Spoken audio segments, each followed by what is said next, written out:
lately, and I don't know how this has happened, and I feel really sorry for myself, that I've been getting all these conservative political emails, religious emails, and most of them wanted me to subscribe to their magazines or contribute money. I don't know how that works. I'm wondering who sold my name or what list I was on that went to these conservative organizations. But some of these emails are addressed to Dear Patriot, or somewhere in the text it says, we know that as a patriot you agree with us, la-di-da-di-da-di-da. And then I begin to get even further into it to see what they mean by patriotism. And in summary, it's loyalty to these values that have been shaped by jingoism, that have been shaped by an ignorance, a profound ignorance of not lying about American history. And just the other day in the Post, there was a long article about how they're having to change the text with the plates above pictures in the National Portrait Museum and a lot of Smithsonian museums, about all the changes that are taking place at our national parks that are a reimagining of American history to the point where even in classroom curriculum now, people are, there's a certain curriculum that you have to teach about American history that is being designed by a small group of historians. And one of the things I did when I was trying to sell my book was I joined the American History Association, which is constantly, the first 3 pages of their magazine are all the court cases that they're part of against our government as they try to rewrite, as they try to reimagine American history. So that's the kind of thing that is shaping patriotism right now in this country. And, it didn't take me long to figure out that's not what I see myself as being. I grew up in a very patriotic family. My father was in World War II. My mother and her whole side of the family see themselves as being very, very patriotic. I was an Eagle Boy Scout. How much more patriotic can you get than that? Theodore Roosevelt would be really pleased. I lost my front teeth playing football, and he said, if you can't be in a war, and he thought every generation needs a war. Theodore Roosevelt, and that it's not beyond imagination to realize that Theodore Roosevelt, is one of our current president's heroes. And Roosevelt said, well, if you can't be in a war, then you should play football. And I lost my front teeth playing football. And I was an Eagle Boy Scout. So I grew up in a very patriotic milieu, very patriotic, very, very Republican, very conservative town outside of Chicago. So I've always considered myself, even though it's changed, to be very patriotic. I thank Mickey. Where'd Mickey go? Thank you, Mickey, for reading that poem. And I asked her to read it twice because the flavor of the poem, you don't get it the first time. And it's a very, very strong poem about what patriotism is. But in that poem, there were a couple of lines that really, for me, stood out.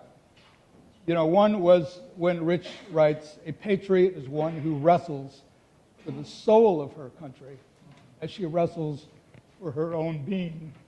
I get really emotional about this because I feel as though my country's been taken away from me.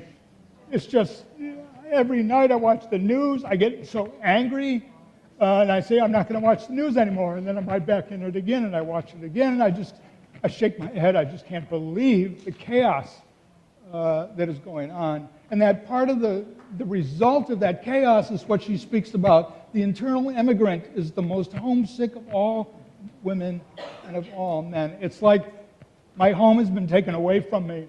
And I have a horrible relationship with homesickness. Even as an adult, I get homesick. I go away for a conference or when I go to the Philippines, I get homesick pretty quickly. And so I know that pain that comes with feeling as though one wants to return to a degree of normalcy, and sometimes normalcy isn't great. We need to be shaken up, but I feel as though right now I'm an immigrant. I've been dislodged from my home. I've been dislodged from the things that I can take for granted, which sometimes is about pushing back, but that's all gone. And so I feel as though I'm an internal immigrant.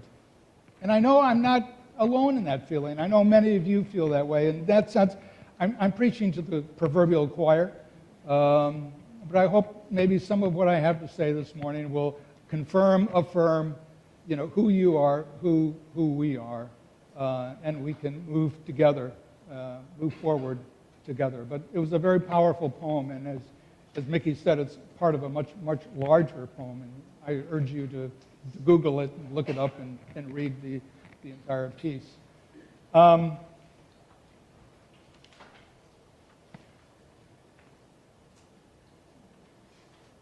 So if you've been around, I retired about 10 years ago, and even before I retired, people were noticing that I began preaching a lot more on historical themes.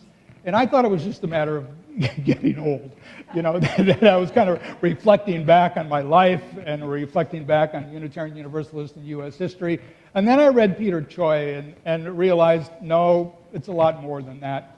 He says studying history has become such an important spiritual practice for me. It's a way to push back against my personal and our collective amnesia about our storied and complicated past. And when I read this, it was like, so that's what I've been doing. It's like this own personal odyssey of having to dig back into our collective and our personal complicated pasts, trying to make sense of how did we get to where we are and how are we going to move forward.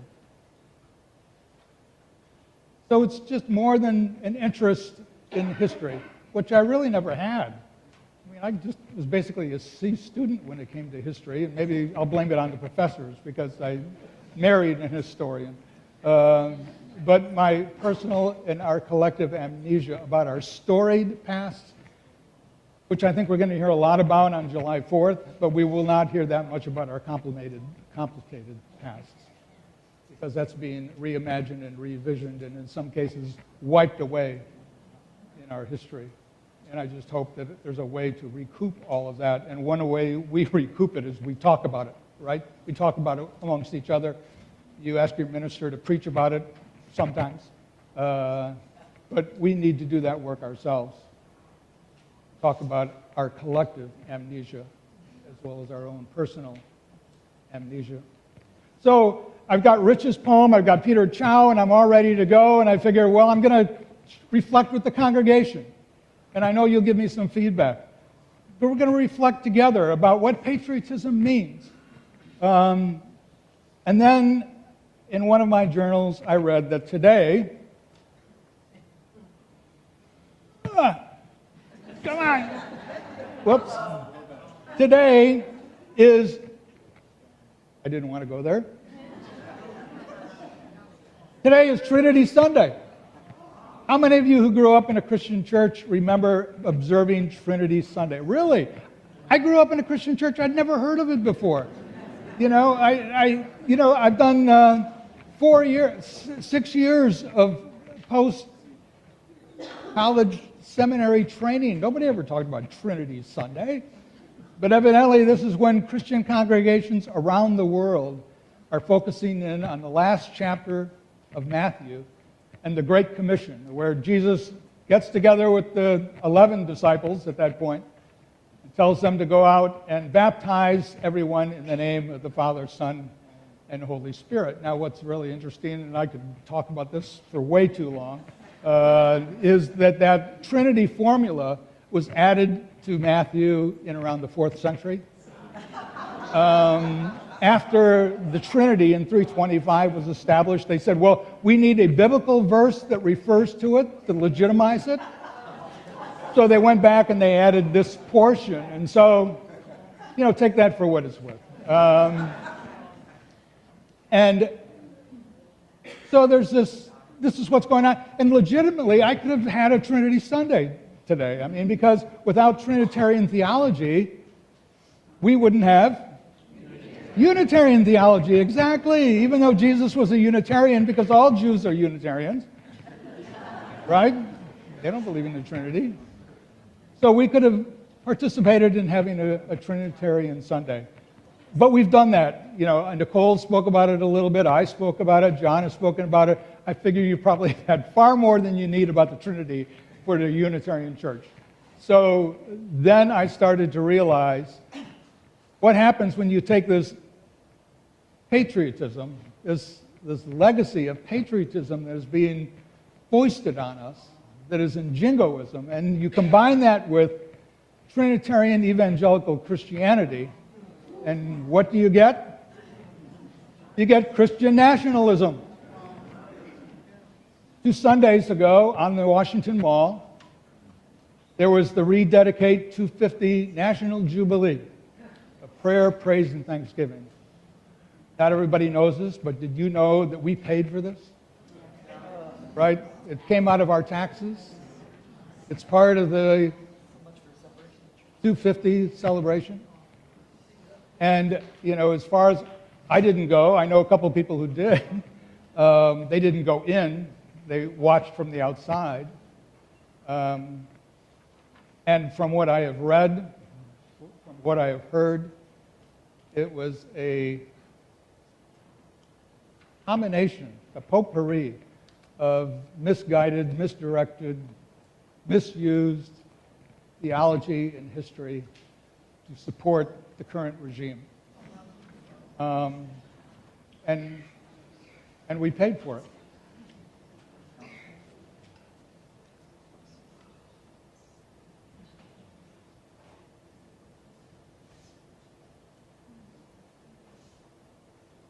Oh, I'm trying to go backwards, so bear with me. What I didn't hear a lot of was this notion that Aaron Murphy has written about called ethical witnessing, which is something I grew up with. It turns out my parents, especially my mother, was really into ethical witnessing. When I was in college, and I didn't know this was going on, and I wish I could have been a fly on the wall, when she and my father were discussing her plans to go to Nicaragua and El Salvador in the 1970s on behalf of Church Women United. And I didn't know about it until she announced that she was going to Nicaragua and El Salvador. And then it began to make sense, because that's who my mother was, that was who my family was. And I did not hear on May 19th at the Washington Mall a lot about ethical witnessing. And Aaron Murphy says ethical witnessing is a self-consciously connected citizenship, read Patriotism, where one uses his or her structurally privileged position and resources to bear witness to the grievances of those who are structurally exploited or oppressed. It is a dance, which I won't do at this time. It is a dance bringing that which is in the shadows out into the light. We are a congregation of privilege. We are a congregation in word and often in deed that believes in ethical witnessing. Bravo to us for that. And we need more of it, because that is the only way, I think, that we are going to be able to turn the tide on at least the next 2 years and what has been shaped over the last several years. Ethical witnessing is really, really important. So I believe that there is a legacy of ethical witnessing in Unitarian Universalism, and I want to hold up 3 people who have been kind of thrown in the dustbin of history. 3 people who are just really, really important, and the more I read about them, the more I just couldn't believe they were doing the kinds of things that they were doing. This is all around 1900. And the only place that you can find these 3 people and read about who they are is in this book written by me entitled Benevolent Intentions. And I happen to have several copies out in the foyer if you'd like to purchase it. But these 3 characters, they were anti-imperialists. 2 of them are PKs. You all know what a PK is? A preacher's kid. I know we've got PKs in the congregation. I asked my daughter the other day, does she know any PKs? And she said she knows one, and they've never talked about it. And I said, you need to talk about it. You need to that or do therapy. So two of them were PKs, Henry Parker Willis, who went by the name Parker, and Helen Wilson. But all three of them were living ethical witnessing. And let me just tell you briefly a little bit about each of them. Clay McCauley, the last congregation that he served was All Souls Unitarian Church in Washington, D.C. Before, and I have people ask me about this, before he became a Unitarian missionary. Yes, we had missionaries. And his mission was in Tokyo. And it was from that mission that the Tokyo Unitarian Congregation was founded. We're talking now about 1890. And interestingly enough, their mission was, you'll love it, this is so Unitarian. Their mission was to confer, not to convert. To confer, not to convert. He was beloved by the Japanese people. But around 1899, he decides to take a pleasure cruise, 1899. So the Spanish-American War is going on. So Admiral Dewey is bombing Manila from Manila Bay after he's won the Battle of Manila Bay in 7 hours, which included breakfast and lunch. He's bombing and basically leveling Manila. And Macaulay Clay decides he's going to take a pleasure cruise to Manila to see what it's like. We can justifiably ask, really? That's why you're going? And so when he got there, this is a little bit of what he saw. Saw a lot of U.S. soldiers. He saw some Filipino soldiers who at that time thought that the Americans were fighting for their liberation. They were wrong about that. And some pictures there of what Manila looked like after they were the first of 3 levelings of Manila by U.S. forces. So if you ever go to Manila, there's not a lot of antiques left over because they've all been destroyed. When he went from Tokyo to Manila, he really didn't care that much about imperialism or colonization. He really didn't give it that much thought. After what he saw, he came back and he became an anti-imperialist, and then he came back to the United States around 1904 and began the lecture series on being an anti-imperialist, and he was in high demand for what he knew and what he had seen and the abuses that were taking place. He was living ethical witnessing because he really put a lot of himself on the line when he did that. He was speaking to a lot of unfriendly audiences once he left the Boston area. Amazing man, and we just don't know that much about him, but he was one of us, and he was an incredible man. This was my big find, Helen Callista Wilson. She was the daughter of the Unitarian minister in Quincy, Massachusetts. She entered Radcliffe when she was 17 years old. When she was 15 years old, she graduated when she was 17. She was an incredible, brilliant young woman. After graduating this is her graduation picture, 1896. She was part of a group of teachers who went to Cuba, who tried to put the Cuban educational system back together again. Because they've been suffering under war. They've been suffering under the paternalism and oppression of the theopolitical regime of Spain. And so she went down there with a group that was organized by the former president of Barnard College. And she was there for 2 years. She learned Spanish, which she began to leverage once she came back to the United States. When she was 27 years old, and alone, she went to live in Manila for 5 years. It blows my mind. I mean, people didn't do that. 27 years old, single woman, she moves to Manila for 5 years. And while she was there, she wrote this pamphlet, Massachusetts Woman in the Philippines, Notes and Observations. She wrote it in 1903. And in it, she just rips apart the American insular government and everything that they're doing wrong, the abuses. I mean, it's just, and you can imagine the reaction over here. At least she was still there for another several years, and so she didn't feel the full effect. But again, when she came back to the United States, she went on a lecture tour. There's even a big article in the Unitarian newspaper at the time about her travels in the Philippines. Again, she was living a life of ethical witnessing almost right after graduation from college until the day she died in 1946, the same year as Philippine independence. And then finally, this guy, Henry Parker Willis, he went by the name Parker. He was the son of Olympia Brown.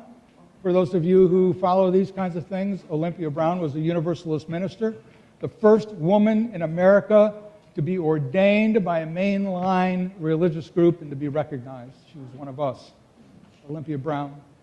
And Henry Parker Willis inherited her spirit, his passion for justice. He was a PhD in economic and monetary policy, taught at Columbia University. This seems so relevant today. He was the principal architect of the U.S. Federal Reserve System. And he was the first secretary. In fact, his obituary in the New York Times said he was the creator of the Federal Reserve System. So he was a giant in the field of economics. So big was he that the insular government in the Philippines asked him to come to the Philippines, to come to Manila, and write legislation to create a bank.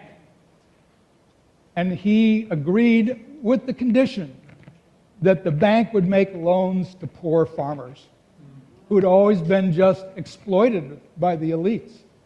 And they agreed, and so he wrote this legislation and created the first bank of the Philippines, and then became its president. And the reason I've got this 5-peso note up there is because in the lower right-hand corner is his signature. So I think that's really cool that this Universalist at the time has got his signature on a 5-peso note in the Philippines, and this is one of the rarest bills in the Philippines. So if you are a collector of money and you ever come across this, let me know right away because I would be pleased to purchase it from you. So these three individuals just were living ethical witnessing. They were giants. And we don't know anything about them, And yet, in their own ways, they changed the course of history in the Philippines, of an entire nation. In many respects, they changed the course of history in the United States. And they are part of who we are. And it's a part of who we can aspire to be. Ethical witnessing should be a part of what it means to be a U.S. patriot, of doing that dance, of bringing things out of the shadows and into the light. Something that is not going to happen on July 4th, fortunately. Ethicist Donald Shriver calls this honest patriotism. He wrote, and this seems so apropos for today, what is celebratable about democracy in America? A question probably many of us are asking right now. One answer is, those public moments and events when we mourn some features of our national past with new present awareness that we must never repeat such events in our future. Not in the spirit of moralism, but with explicit intention to confront a past for the sake of ridding the present and future of its lingering effects. I will call that citizen spirit and intention honest patriotism. I love the juxtaposition of those two words. It really we're going to be honest patriots.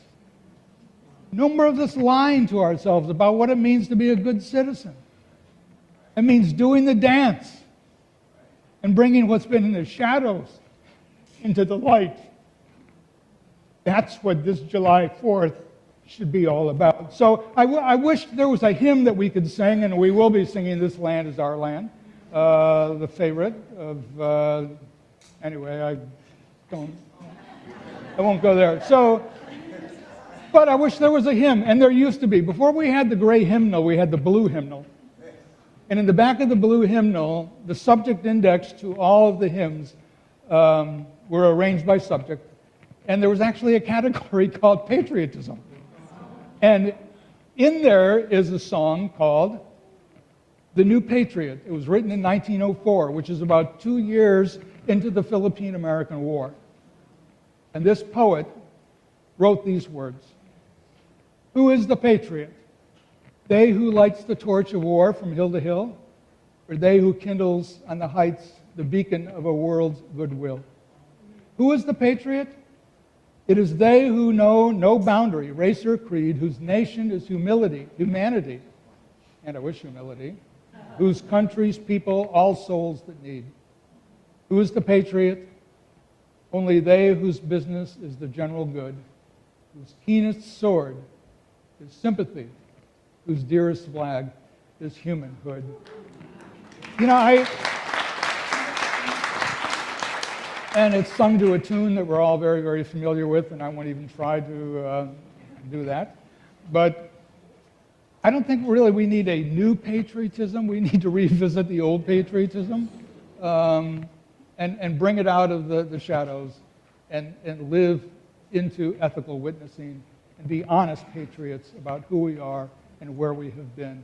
And by doing that, we can aspire and create a bright future. Let's do that. Amen.